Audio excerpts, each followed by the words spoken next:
That's from my personal perspective. There were some grand moments. There were some great bits of music. I always focus on the Jimmy's performance. He had a band I didn't think was very good. They were under-rehearsed. They were sloppy. Jimmy was the star. He was the one who carried the ball. I thought as a concert, it was...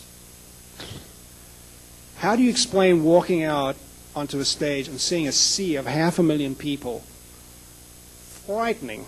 Totally frightening. I remember I was standing next to Bill Graham, God bless him, and he looked at me and he said, you know, if they decide to riot, we're dead. I said, thanks a lot, Bill. I'm in the truck behind the stage. And talking about this truck, it wasn't a truck, it was the back end of a tractor trailer. You know, they dropped the one piece off, you know. And we're in this tiny little section in the back of this trailer. There are 2 8-track machines, one of which is in an orange crate, a little 8-channel board, and 4 Shure, those little small mixers, those little 4 Shure, you know those little 4-channel guys? 4 of those stacked up. You know you've seen Woodstock, I hope, presumably many times, and you know the opening show, you see that circular stage. The idea of that was one half was going to be the band playing, and then there's wheels underneath, right? And then the second band, they would just turn the stage, and the second band would be on. They could make it broke after the first band. The whole thing collapsed. So it was a nightmare from there on in. Communication with the stage was virtually impossible. It was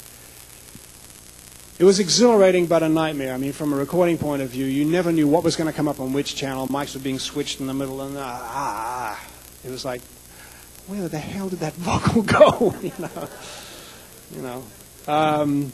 But it was exciting.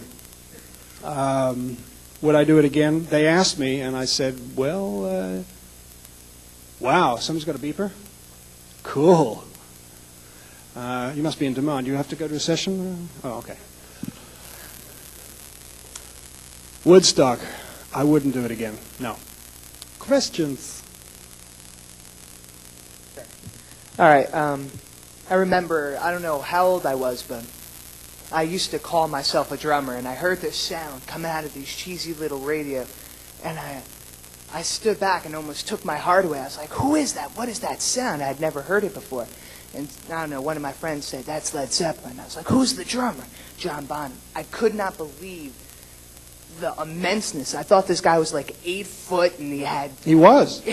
and he played with like trees or something. He did. I was just wondering if you could just go in. You should see him. We could dig him up now. No. Hold on. Cold.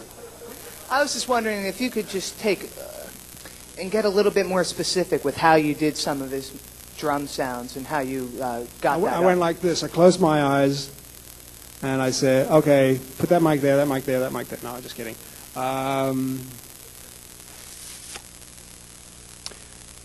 People have asked me, how do you get that Bonham drum sound? It's really down to him. The way he tuned his kit was the most critical factor. Huge bass drum. I think it was a 26-inch bass drum, front skin on. But it was the way he was tuned. He had a wooden beater, which also helped. And he was a big bugger. I mean, when he hit that bass drum, it was all over. I mean, bam! And you could throw any mic you wanted, a 57, a 58. Didn't matter what the hell mic it was, it would always sound like him. He had a particular talent for tuning the drums, and he hit so hard. It didn't look like he was hitting hard, but he hit incredible. He was just big. He was an ape. He was. He was a big Neanderthal. I got photographs of him walking, and he looks like a big bloody ape.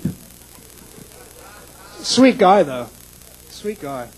So that's the answer. Be a big ape and hit hard.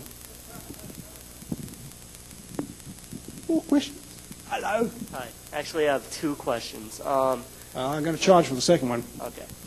First question, I was wondering if you could elaborate a little more on the musical skills necessary for us few non-musicians in the audience. You were talking about rhythm, song structure, I think, key changes? Yeah.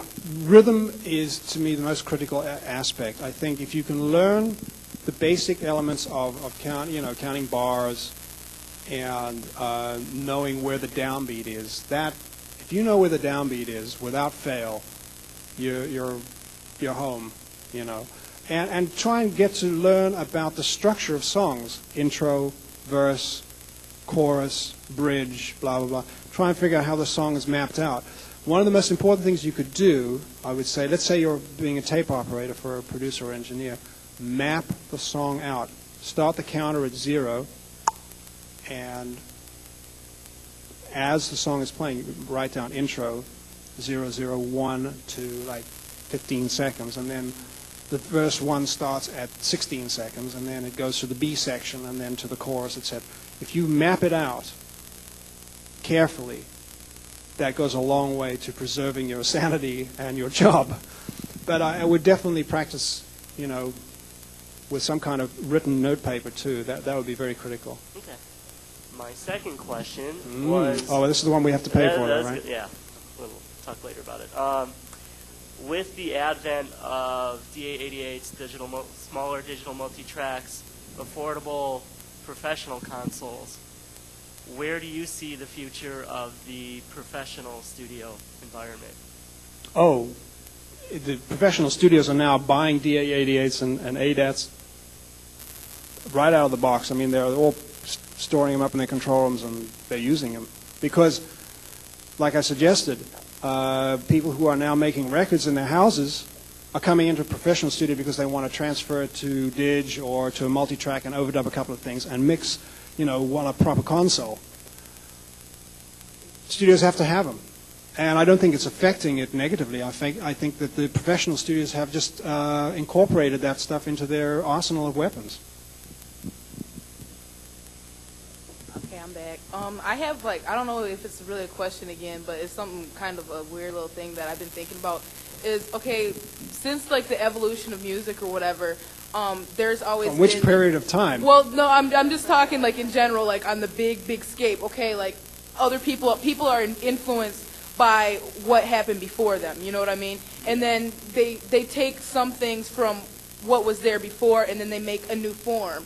And what I'm seeing right now which has happened over the thousands of years. Yeah, that's what I'm saying. It's happened over thousands and thousands of years. But what I'm saying is, at the time that it's happening, you're not really aware of it. And what I'm seeing now a lot is just there's a blob. You know what I mean? It's because we've had all of these different influences. There's just this mess. You know what I mean? And it's like a big roll of cables that you need to untangle. And I'm wondering how. You know what I mean? It's where would we start? You know what I mean? To try to clean that up, to try to find a new, you know what I mean? Direction? Yeah. It's a very good question, because it's something that I think we all feel. I started off tonight talking about the fact that we're in a $12 billion a year industry. I couldn't even conceive of that in the early 60s. Like I said, we did all of this for the love of music. Look what's happened today. We have classical music. We have pop classical music. We have categories for country music. We have categories for rap. We have categories for dance, for hip-hop, for rock and roll, for every form of music has got its own little category, little box that we put it in. 20-odd years ago, we were listening to WNEW in New York, for instance, and they played everything from rock to classical music to jazz. It didn't matter. It was cool music. Everybody enjoyed it.